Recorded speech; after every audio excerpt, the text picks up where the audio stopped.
So we aren't going back from this time the sport started or not.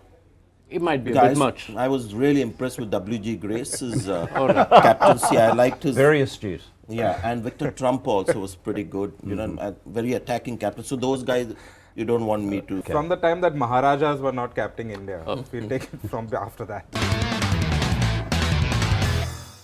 Is MS Dhoni the greatest captain of the last 50 years? It's a loaded question, so we have a loaded panel. Sanjay Manjrekar, Tom Moody, Dustin Silgado, George Binoy. The floor is open. The first thing that comes to mind when we talk about this topic is the different formats that the game has.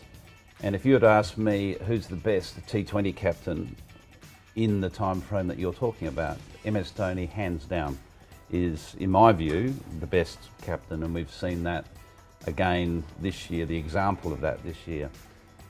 But if you're then looking at Test cricket and 50-over cricket, but let's just maybe just concentrate on Test cricket, I wouldn't put MS Dhoni in that category. I think there's other candidates, and we've seen one just recently been appointed have an enormous impact in Ben Stokes.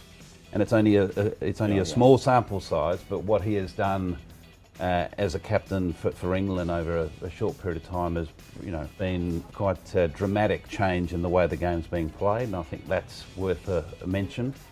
Of playing days, Mark Taylor, I thought was an outstanding captain for Australia, but again, he can't be considered in white ball cricket. Yeah. So as a Test captain, I thought he's an incredibly astute captain, and I'll let others sort of throw some names in the mix. T20s, I'm with you. Yes. And also at the international level. I mean, his first claim to fame was winning the T20 World Cup. So Mahendra Singh Dhoni, hands down. 50 overs, a few contenders. Let's not forget Arjuna Ranatunga's impact on his country and winning that World Cup. So he is up there.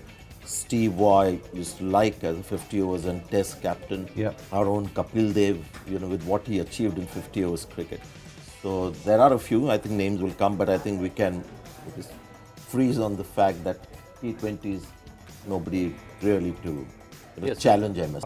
As a captain on the field, because of his presence, he's just so much more visible as a captain, in terms of tactics or working with spinners and all of that. So there's a lot of attention and hype around Dhoni's captaincy. I think that really stands out about Dhoni is that he's had this prolonged success in a tournament that was designed to be an even tournament. So in the IPL, you can't really look at one team and say it's clearly the best on paper. So I think, obviously Ricky Ponting, Steve were amazing captains, but they did have the best side that they were working with. MS Dhoni doesn't have that luxury in the IPL, and still 2 in 14 seasons reach 10 finals. It's, you have to, you can't really assign that to the team. That is Dhoni's captaincy that has done that. And I think that's something that makes him quite unique. Since we've agreed at least on the T20 era, including the IPL, of course, what is it that makes Dhoni, which gives Dhoni the vote ahead of a Rohit Sharma who's won as many titles as he has? Just what you mentioned with Australia, it was a champion team on paper, and Mumbai Indians always had this great, performance at the auction where they got players that were visibly, match winners. You saw the team and you got intimidated by that team. Wow, it was champion team. And MS, I think, prefers slightly more low-profile players in his side. I don't know, something that we see over the years. They've not had too many superstars playing together. So getting the best out of them, consistency, just game-changing leadership. I think the example with MS is a good example with what you're saying. He can make more of little. Yeah.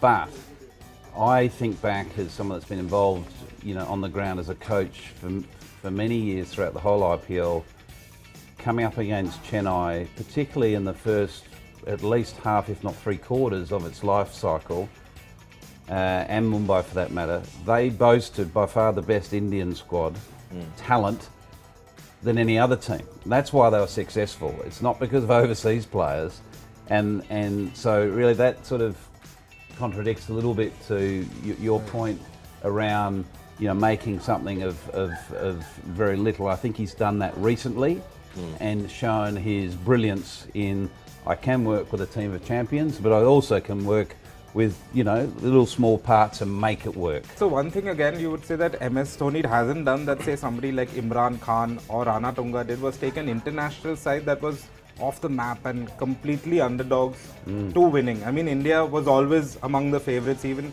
maybe 2007 it was a completely new format, but 2011 World Cup, India was one of the favourites. It was at home. But again, living up to expectations, playing so Right. at home and feeling that pressure of expectation everywhere they went. To handle that also, you need But if a you certain compare, say, quality. Kapil 83, Dhoni Yeah, 83. 2011, I would say Kapil, I Imran. think Ricky Ponting needs to be mentioned in the conversation for 50 over cricket. You know, the amount of World Cups he's won as captain of Australia is second to none.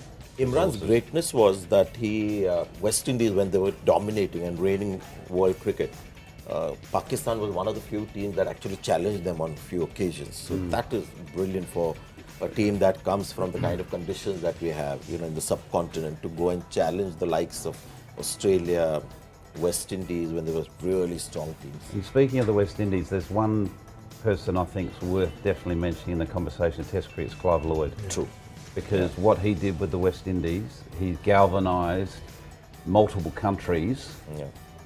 to play as one, and that has been the greatest challenge in the Caribbean. Is A legacy of 4 fast bowlers as well. getting all those countries on the same page, and what he has left, the legacy he's left, is, I think, as significant as anyone's legacy as a leader of a cricketing team. I think we have covered most of the best captains of the Owen last Morgan, just so England Yes. fans don't kill us. That's in the exactly where I was comments. going, just for the extremes to be where they were in 2015 and then carry forward that revolution.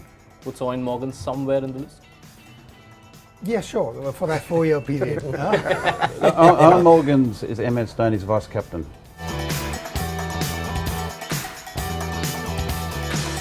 Also mention an Indian Test captain in Virat Kohli, lest the comment section I'd put him flood us all. ahead of MS Dhoni as Test As captain. a Test captain, maybe, yeah.